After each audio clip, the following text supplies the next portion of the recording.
Good afternoon and welcome to In the Bottle with me. I am your host, Angelica Norha, and it is my great pleasure to have you spending just about 45 minutes to an hour with me today as we talk about my absolute favorite grape. Can you guess what it is? Today, it's all about Pinot Noir. Pinot Noir, to me, is the grape I guess I admire the most. It's the one that I think is the most versatile, and of course, seeing as my favorite thing in the world is champagne, I believe you cannot make champagne without Pinot Noir. So thus, I absolutely love Pinot Noir. So that's what we're going to be talking about today. I do hope that you have a sneaky little glass that you've cracked open for yourself so that you can at least enjoy some of these wines. Not just these wines, but enjoy some wine with me this afternoon. Before we get into the wine though, I think we should just run through a couple of fun facts about Pinot Noir. Oh, actually, before I do that, let me firstly say, we are live on Facebook, so you can ask any questions, and the team here at AV 24/7, or Studio 24/7, at the end will share with me your questions so that, I can make sure that you guys are getting as much out of this as I want you to, okay? So if you do have any questions, put them in, and the team here will ask them right at the end. My team as well are going to be putting the links up to all the wines that we're doing today so you can read a little bit more about them. So just keep an eye out for that as well. So now, some fun facts about Pinot Noir. So you can tell this is live, definitely not scripted, right? Okay, so some fun facts about Pinot Noir. They believe that Pinot Noir originated in Burgundy in France. I wish I could show you a Burgundy today, but unfortunately, we don't actually import one. But maybe one day I'll bring someone who does Burgundy onto the show so they can show off some of their Burgundies and I don't have to pay for it. That'd be fun. And also, Pinot Noir enjoys the same kind of climate as Chardonnay. So you'll often find these two grapes planted close by, which is why it obviously goes into champagne. Pinot Noir is actually one of the few red grapes that is commonly made into red, rosé, white, and sparkling wine. For instance, Blanc de Noir in Champagne uses Pinot Noir as its base grape. This is because Pinot Noir is one of only two red-skinned grapes with white flesh. The other one is Meunier, thus Champagne. Other than that, Pinot Noir also, the vines tend to prefer much more intermediate climates with long, cool growing seasons. And so for this reason, you'll find Pinot Noir growing in protected valleys or near large bodies of water. So if you think about Oregon, if you think about California, if you think about Mornington Peninsula, Pemberton, think about large bodies of water and you're going to find, or big valleys like Burgundy, and you're going to find Pinot Noir. So today, we're going to run through a bunch of different Pinot Noirs just to see the versatility of Pinot Noir, because it is the most versatile grape. In my opinion, it is something that can be drunk with anything, depending on the style, from game and venison to chicken or mushroom dishes and that kind of thing. So we're going to run through that today. Our first wine, just for a bit of fun, just to wet my whistle. I actually got in here a little bit late today, so I haven't had a chance to drink any vino. Probably perform better when I have. So, a little bit of Pinot Noir Rosé. This is from Italy. Not only is this an absolutely gorgeous bottle, beautiful pink, I love this as an aperitif when people come to my home. I always have a bottle in the fridge because it's one of those wines that when people come over, everyone's going to enjoy it. It's not sweet at all. And then that's the other misconception about this kind of colour from the Australian public, is people just assume it's going to be sweet. This is 100% Pinot Noir Rosé from Calapiano, which is an old Medici vineyard. It's owned now by Sensi, so you'll all know Sensi from previous episodes. But yeah, what I also love about this is you can kind of play with a little bit of Champagne Le Piscine, which is like champagne with ice. So not that this is champagne, but you put a little bit of ice in it, put a couple of strawberries. It is an absolutely stunning wine. Really cheap and cheerful as well. Great way to wet the whistle. And straight away on the nose, it's strawberries, like so many strawberries. It just pops. Strawberries and cream. That's what it smells like. And look at those bubbles, like they're super fine. So this is 100% Pinot Noir. How do they do it? Remember we talked about maceration. So, just leave it on the skins for a little bit of time and then take off the skin. And then you have this beautiful color. Oh gosh, I'm excited. It's so zesty for a Friday afternoon.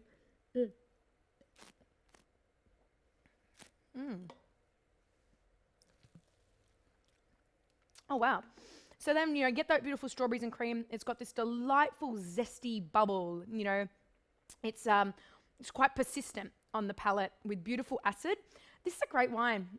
As I said, it's cheap and cheerful. It's a fantastic gift for mum or sister or cousin or a baby shower or a hen's party or anything. Have it over ice, put a couple of strawberries, and you have yourself a beautiful little cocktail. So that is a Pinot Noir sparkling from Italy. I don't know if anyone's tried that. Please let me know in the comments, but it is a fantastic little wine. So I wanted to start with something a little bit fun and, get the vibe going for this afternoon before we move on to this mama. Oh gosh, I love this wine. So this is a Champagne Henri Abelais. You've heard me speak about Champagne Henri Abelais before. It's the third oldest Champagne house of Reims. It's a pioneer of the frozen disgorge method and the champagne that was once served on the Titanic. This is actually the Soleil de Reims. The Soleil de Reims is a tribute to the Smile of Reims, which is a statue on the Cathedral of Reims. If you haven't been to Reims before, there's a beautiful statue that sits on the cathedral and it's smiling. And back in the day, it was kind of like, why is it smiling? Because you didn't make a statue with a smiling face. It was kind of like this evil, it's kind of cheeky. I don't know. It's got a story, right? So it has become quite famous. It's the Smile of Reims, right? After the war, after the cathedral basically got burnt, Henri Abelais started the fund to rebuild that cathedral. So as a thank you from the city, it was gifted Le Soleil de Reims, and it's the only champagne house allowed to have Le Soleil on its label. At the anniversary of that, they started bringing out one of the anniversaries, I wish I knew, I think it's like 250th anniversary, something like that. They started bringing out their Soleil de Reims. So this is our prestige cuvée for those people who love champagne and understand the terminology, our prestige cuvée. But this one's even more special because this spends 10 years on lees, so 10 years underground. It is from Rissé, so it's a single region. It's from the Aube region of Champagne. So 100% Rosé de Rissé, which, as I said, one of the three villages of Rissé, a commune within Aube. 10 years on lees, so it becomes quite audacious. Like, look at that color. Like, it is ridiculous, right? Rissé, and I know all the French people out there are going to hate the way I say that, but Rissé is very close to Burgundy. So you are going to get those Burgundian flavors coming out. The house likes to say it's quite audacious. It's, a single grape variety from a single terroir, and it's just so precise in the way it's vinified. So this undergoes a very short maceration. I'm talking, 48 hours, 2 days macerating on the skin to get that color, which is crazy, which also helps with its unique style. So then when it's disgorged after 10 years, so this is a 2006 vintage, when it's disgorged, it's then left to rest again for another 6 to 12 months before we see it. So 2006, I'm so excited. I act as if I haven't drunk this before. To be honest, I only brought this today so I can drink this again. Let's face it. The team like that, yeah. Okay, so the bouquet. Let's have a look. The bouquet. I love how everything else is aroma, but when it comes to champagne, it's a bouquet, right? Oh, yum. Okay. So this vintage, it's marked by, it's very rich sense of strawberries and raspberries.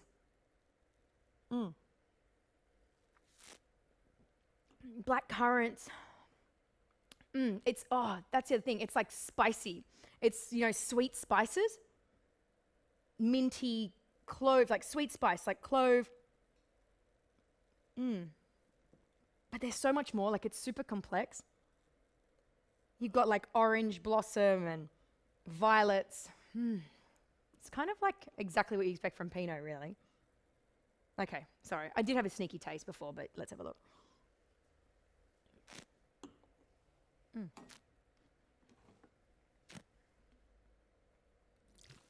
Oh, that is so hard to spit. So the difference between the last wine and this bubbles, the last bubbles and this bubbles, is the softness of the bubble. It's not persistent. It's just super, it's just soft. It's a softer bubble, yeah? And it really, like you're drinking wine. That's why I say this is the kind of champagne that you could drink with a steak. And the aftertaste is just long and it's round and I'm having a few things popping up. Yes, it is almost like the caramel color. And that's only on 48 hours on macerating on skins. Like, it's crazy. There's only 2,000 bottles of this wine made each vintage, okay? Or the vintages that they deem the best. We only get given a very small allocation, and let's face it, I'm the only one drinking it. So if you are interested in trying a wine that is really exceptional, a champagne that you can try with steak, you definitely have to jump on this. I think it sits around $300 a bottle. Like, it's not cheap, but hey, that's why I get to drink it. It's great. So I'm just going to have a cheeky little sip and then I'll move on to the next wine. That is sensational. Absolutely sensational. Okay, so are we ready to get into some still wines? I think we are. All right. We are moving on to Italy. We're going back to Italy, I should say. We have the Sensi Collezione Pinot Noir from Italy. If my grandmother could, she would drink a bottle a night, but we do not let her. This is one of her absolute favorite wines. She is obsessed with it, so she definitely keeps us in business. So I mentioned the climate of Pinot Noir. So when I'm talking about Italian Pinot Noir, we're talking about Veneto in Italy. So quite a cool climate. You'll see a lot of Pinot Grigio come from there. What was I going to say? I was going to say something else about that, but that's fine. But let's have a look. So yeah, you'll also see that Pinot Noir is genetically very similar to Pinot Grigio and Pinot Blanc.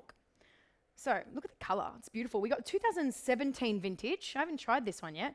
So yeah, clear ruby, exactly what you'd expect from a Pinot. Very soft color.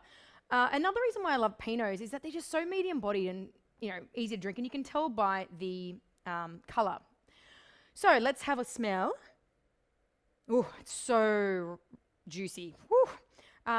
Cherries, like boom, on your nose. Very mushroomy. It's like a mixture of black and red cherries, actually, which is quite interesting. And you're getting like a woody note as well. Gosh, that sounded so professional, didn't it? A woody note. It's like cedarwood. All right, it's beautiful on the nose. It makes you want to drink it. Like, it's making my mouth salivate. So let's have a look. It's delicious.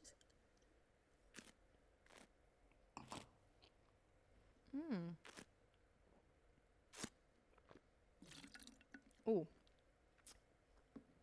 yes.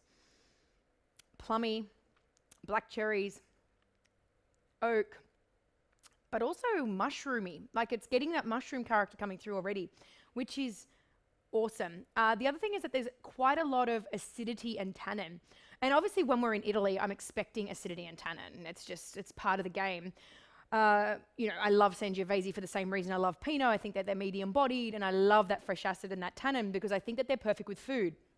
This wine is an excellent food wine. It'll go with everything, from your gamey meats to everyday steaks. That's absolutely delicious. It just fills out the palate. It's easy to drink. There's nothing pretentious about it.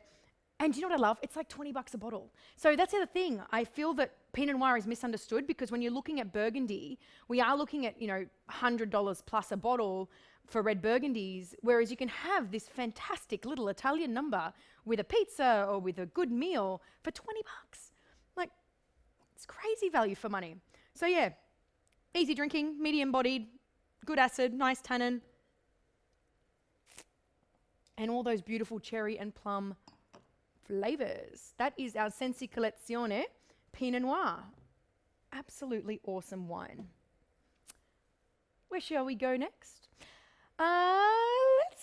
Let's jump out of the old world. We've had a few moments. We've had a moment in the old world. So let's jump out of that and let's move into the new world. Let's go to Chile. Wow, look at that color. What year is this?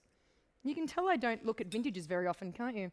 2018, so a year younger than the previous one. You can tell the color. Look at the color. It's so much lighter. I wish you guys could see that. The color is a lot lighter than the previous one. Legs are a bit longer though, so I think we're looking at a higher alcohol content. This is from Terra Noble. It is a very, very cool company in Chile. It has won the International Wine and Spirits Challenge Chilean Producer of the Year for the last couple of years, simply because even though Chile is famous for single variety wines, these guys are being a little bit cheeky. They're mixing things up. They're planting Carmenere on the Andes and on the coast, vinifying in the same way, just seeing what happens, seeing what the terroir will do. Yes, I can. So this is from the Casablanca Valley, which interestingly is latitudinally the same as Central Otago. So when you're paying for Central Otago wines, peace out to all my Kiwi brothers, you can, but this is like $25 a bottle, and it tastes very similar from my memory. We're getting very low on stock on this one, so I haven't tried it for a while. But let's have a look. This is actually one of my favorite Pinots in our portfolio. Straight away. So I was about to say, this wine is aged, 15% of it is in new French oak, and you can smell it. It's just pop of French oak. But it's definitely a lot more fresh red fruit compared to the previous one, which is more black, kind of that black plum, black cherry. This is more like sour cherry, fresh cherries, like fresh red cherries. But also has like a herbaceous note to it as well. So it's quite green. All right, let's have a look on the palate. But yeah, as I said, you've got to try Casablanca. You've got to try Chilean wines on all of them. Cabernets, Carmenares, all of it. You've got to try it.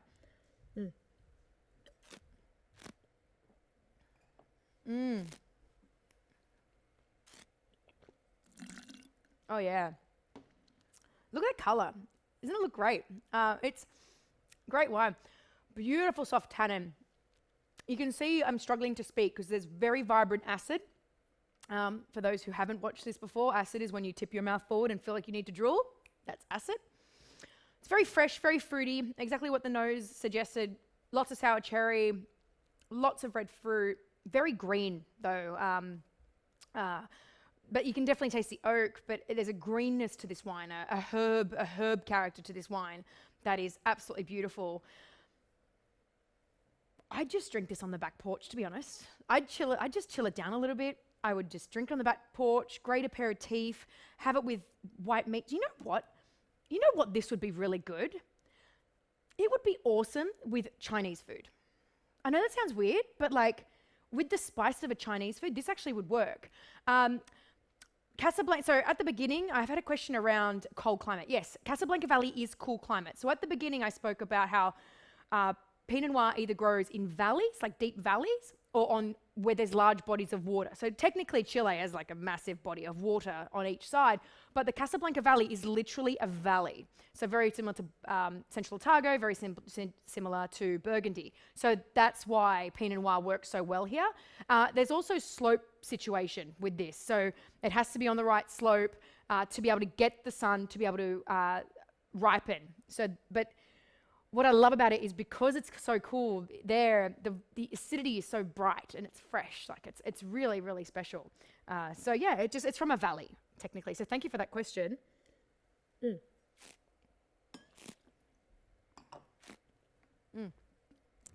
Seriously, you need to try this Pinot Noir. It is stunning.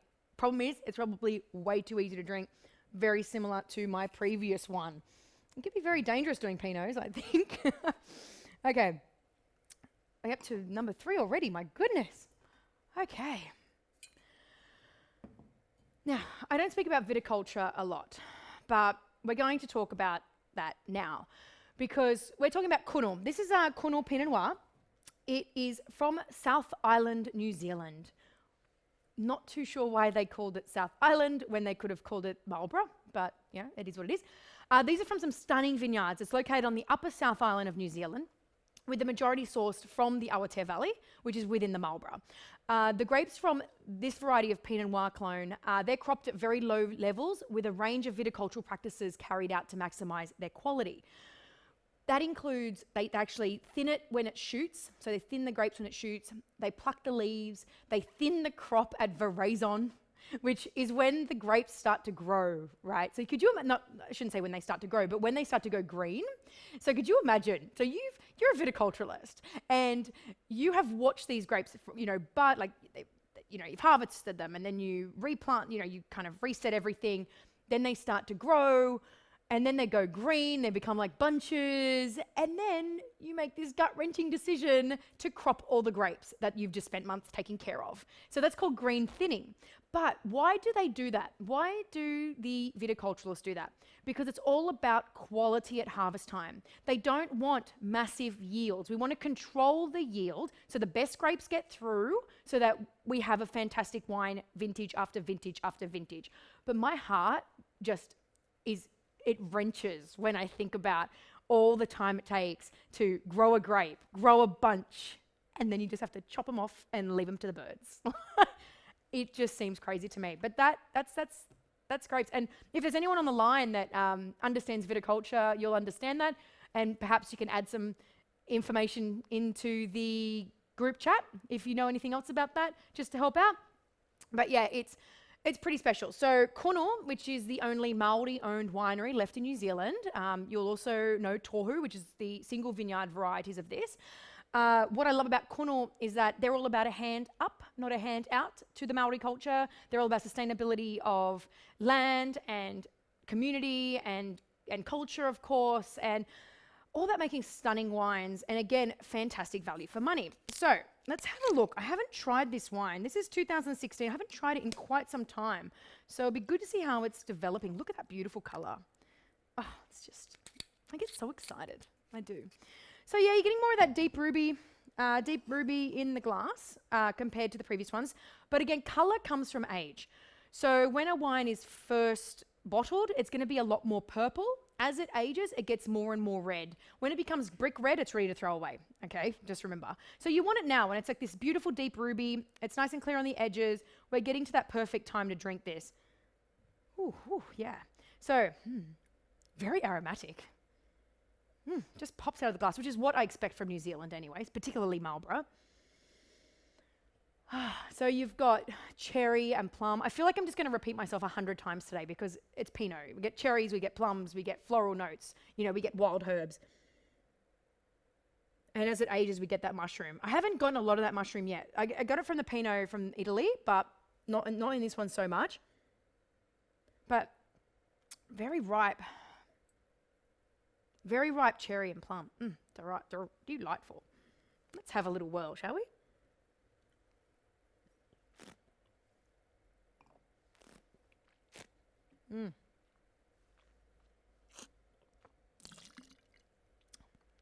Oh wow, that has developed phenomenally. I'm very honest. When I first tried this wine, I wasn't whelmed. Is that even a word? I wasn't overwhelmed, I wasn't underwhelmed, I wasn't even whelmed by it. I was like, wow, that has developed phenomenally since I first opened this bottle. Wow, I'm so excited by this. I would cellar this wine for another couple of years just to see how it would develop further, but right now it's really drinking well. Dark fruits, spices, you got that French oak, getting those dried herbs, it's savory. It's getting into those tertiary characters that I absolutely love. It's mid-weight on the palate.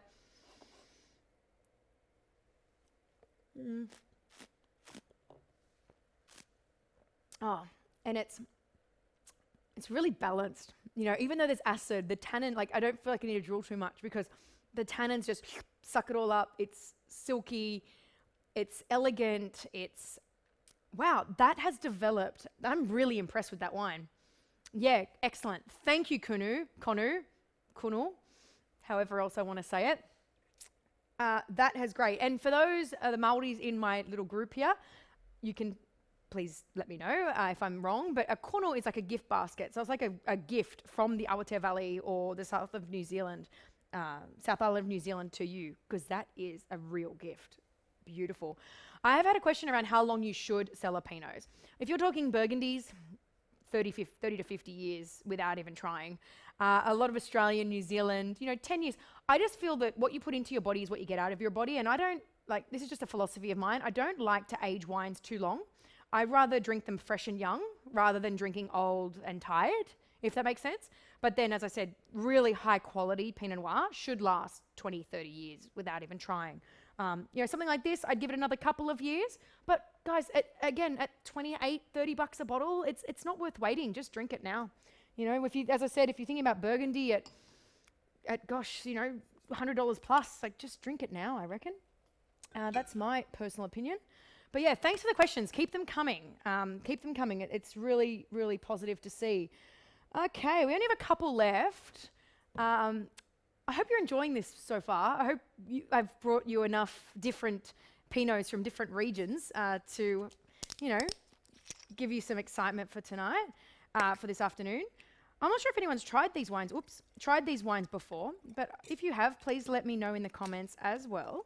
So we're going to move to the Adelaide Hills. I like to support the Adelaide Hills simply because they've been through a lot lately. As many of you would be aware, during the bushfire season, the Adelaide Hills copped an absolute beating. Many of my friends in the Adelaide Hills losing every single bit of their vineyard. So shout out to those guys. They will come back. We were very fortunate. Elysium Springs did not get affected. They are a little bit closer to the Eden Valley, so they were unaffected by both bushfire taint and fires, which is great. So this is Elysium Springs, Adelaide Hills, again, a valley, so it's cooler climate, but it is still moderate. It's actually named in honour of a natural spring that is located on the property, and it's the origin of the River Torrens, which then flows into the heart of the city of Adelaide. Why I brought this one along is because this highlights a different vinification process of Pinot. So I've spoken about the viticulture of Pinot. This is a different vinification process. So this is made using whole bunches. What does that mean? They hand select the bunches in the cool of the morning, basically. They then just basically throw the whole bunch. They destem it and then just throw the whole bunch in. So they destem some of the fruit without crushing it, and then 30%, just boom, just throw it all in. All the skins, all the stalks, just boom, throw it all in. And then the remaining fruit is crushed and it goes through an open fermentation with 30 days of extended skin contact. They're then racked into 50% new and 50% seasoned oak barrels and then bottled directly without any fining and minimum filtration. So it really captures the purity and the taste and the texture, which is the most important thing, the texture of Pinot Noir. Did everyone get that? I hope so. Whole bunch and it's like a whole bunch. Okay, do you know what this smells like? Does anyone remember Super Dupers? Do you remember Super Dupers? Yeah. And it's really aromatic. You remember Super Dupers, don't you? Yeah. So you know the cherry or the strawberry Super Duper? That's what it tastes like. It smells like. It just pops. It's like this, it's like a frozen strawberry. Does frozen strawberry even have a smell? I don't know. Apparently it does. But it really is like a Super Duper. It's crazy. So really dark plum, strawberry. And because you've got that whole bunch, I feel that you get like this wet soil, like a wet soil character. I actually think that this character is very typical of Adelaide Hills. I find that a lot of the Adelaide Hills Pinots I have this kind of wet granite kind of smell, like wet concrete smell on the nose. Oh my gosh, I can't get past the Super Duper though. And very dried, it's got dried spice as well. It smells delicious. It smells really, really appetizing. Definitely making my mouth water. So I'm just giving a little bit more of a thing. So if I can get more of a whirl, just so I can see if anything else is coming out. But yeah, super aromatic, but I just can't stop thinking of a cherry or whatever Super Duper. Okay, let's have a taste.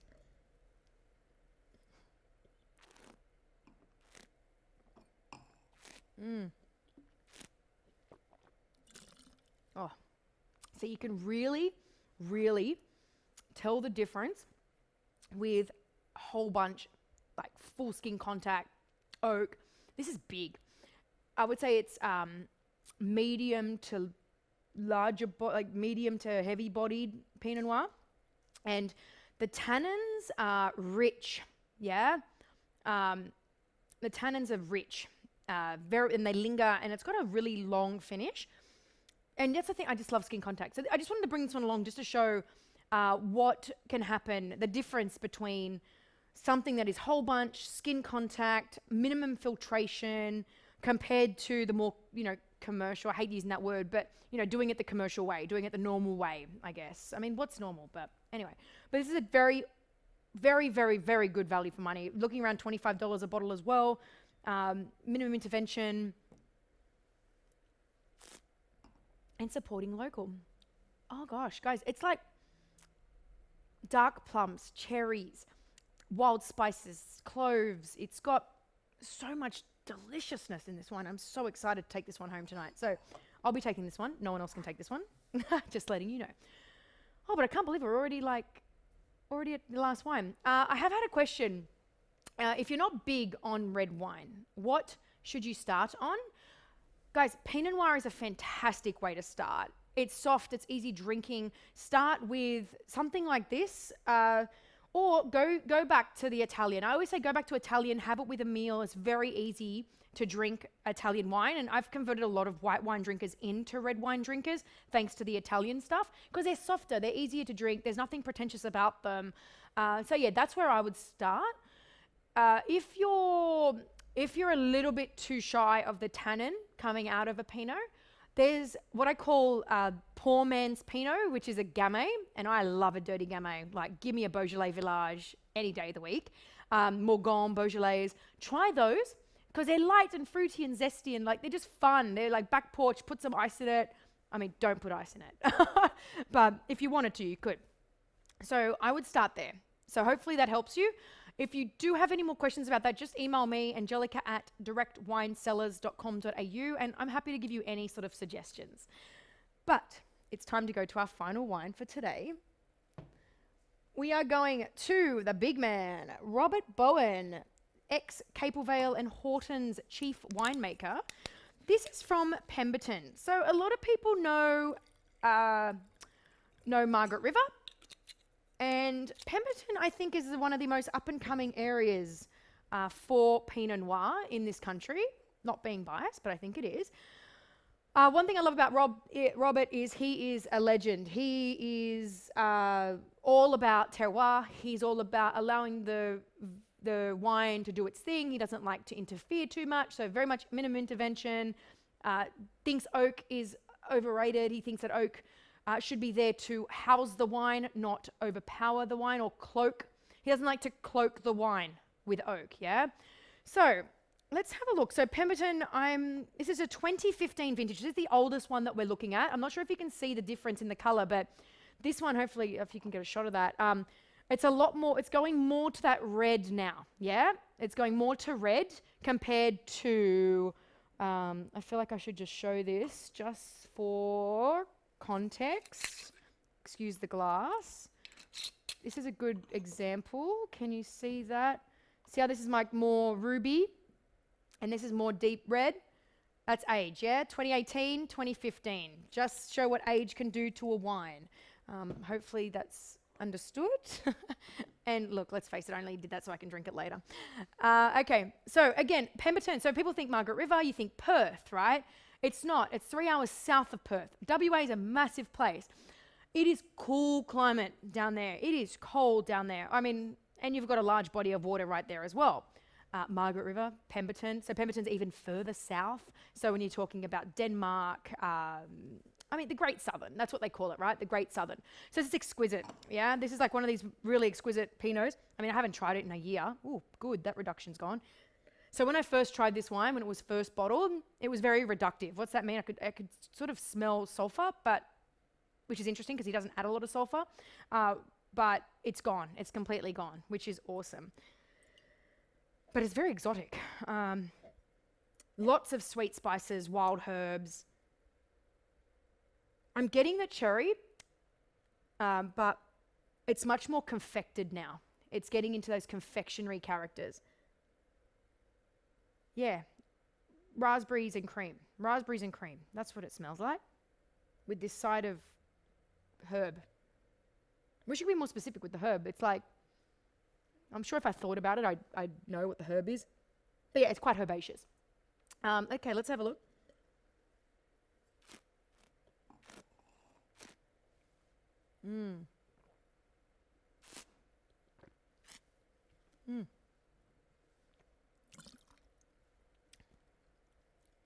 Oh, wow. I was not expecting that. I was expecting this to be a lot more fleshy, but it's actually still very tight and it's firm in the tannin. So even though Rob doesn't like oak to overpower wine, he uses it as a way to age a wine. I mean, if you can get the balance right, you can age this wine and the oak holds it together. What's the alcohol content? Yeah, so it's only 13% alcohol. So you've got this beautiful acidity, this acid line, and this oak that just kind of finishes it all off. It is perfect. And when you're talking about how to age, wow. And the finish is really long. So if we were going to get really, somm on this, if we're going to go into like, wine and spirits education marking, this would be excellent tannin, excellent acid, very good oak, and excellent finish. So this is what I would call an exceptional example of Pinot Noir. It's got all the right fruit. It's got all the right balance of oak and everything. It's holding together absolutely perfectly. I honestly thought that we were getting to a point with this wine that in my own head, I hadn't tried it yet, but in my head I was thinking, 2015, it's time to drink it now. But gosh, I'd give this another couple of years, like another 5 at least. Because the oak, it's beautiful.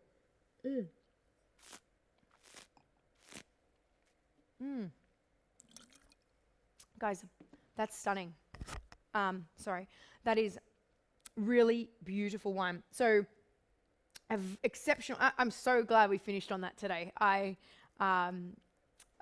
did worry because, as I've said in the past, when I've tried it, I've been a little bit but that's great. And it's also a lot more full-bodied, so you can definitely, you can definitely have this with a bigger, meatier dish, like a pork belly or something like that, veal, like something bigger. And yeah, I'm really happy with that. So that's from Robert Bowen.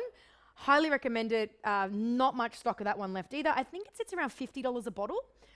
Yeah, around $50 a bottle. But yeah, I'd hope that at $50 a bottle, which is still cheap for a Pinot, mind you, that is a good wine, and it is fantastic, overwhelmingly good. So that's that. But that's all my Pinots for today, I think. Yeah, that's all my Pinots for today. I have had a comment about how someone finds Pinot gives them the ability to taste, give you the ability to taste so much easier without being overwhelmed. It's true. And I think that they're more versatile. As I mentioned at the beginning of the show, I find that they're way more versatile than a lot of the other fruits, other varieties. I also love to have Pinots with different cheeses. I find that Pinot can go with all your hard cheeses and also your soft cheeses. So your bries and your camemberts, it doesn't overwhelm them too much. And also the tannin doesn't come out too much, because a lot of the problems with having the soft cheeses with a high acid, high tannin wine is that it will just completely ruin the wine. It'll destroy it. Whereas because Pinots are medium bodied, medium tannin, medium acid, everything's just perfectly balanced. You can have them with anything. You can really drink it with anything.